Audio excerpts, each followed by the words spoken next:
Topping news at 5, the Alcoholic Beverage Control, ABC, is now involved in the death investigation of an Old Dominion University student. I'm Nicole Livas. And I'm Tom Shad. 10 on your side has learned agents are trying to figure out whether drinking at a bar near the crime scene played a part in the beating death of sophomore Paul Johnson last month. We have confirmed Johnson and the suspects, Christopher Chase Johnson and David Grimm Jr., were drinking at a nearby off-campus bar called The Edge. And that's where agents are now focusing their investigation. 10 on your side's Liz Palka is there now with more on this latest twist. Liz? Yeah, well, Tom, we have spoken with ABC and they tell us they're investigating the entire incident. We've also reached out to the owner of The Edge. He tells me his business is cooperating. Meanwhile, students who knew Paul Johnson have strong opinions on the topic. I won't ever go to the Edge again. Steve Landon tells me Paul Johnson was a good friend of his. The 20-year-old died after he was hit in the back of the head while walking home February 23rd. He was one of the nicest kids you would ever come across. The investigation has continued, and both suspects, David Grimm and Chase Johnson, have appeared in Norfolk court. Now a new agency is involved, Virginia Department of Alcoholic Beverage Control. I think they should investigate it as much as they possibly can.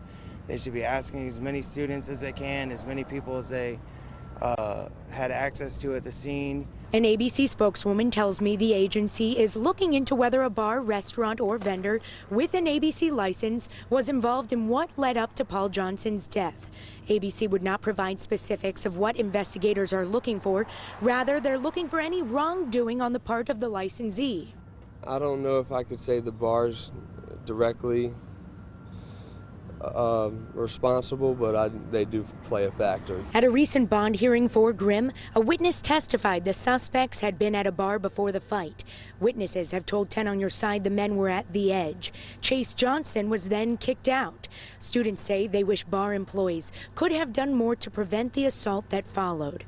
This individual must have been displaying some sort of rowdy, crazy behavior way before ever leaving The Edge. Billy Baldwin owns The Edge. He tells me while the assault happened down the street from his bar, he is working with an ABC agent. He says they are cooperating, and they've already turned all surveillance video over to both ABC and police. And an ABC spokeswoman tells me if they do find any ABC violations, the next thing that would happen would be charges and then a hearing. But she did tell me right now they are just investigating. Live in Norfolk, I'm Liz Palka, 10 on your side.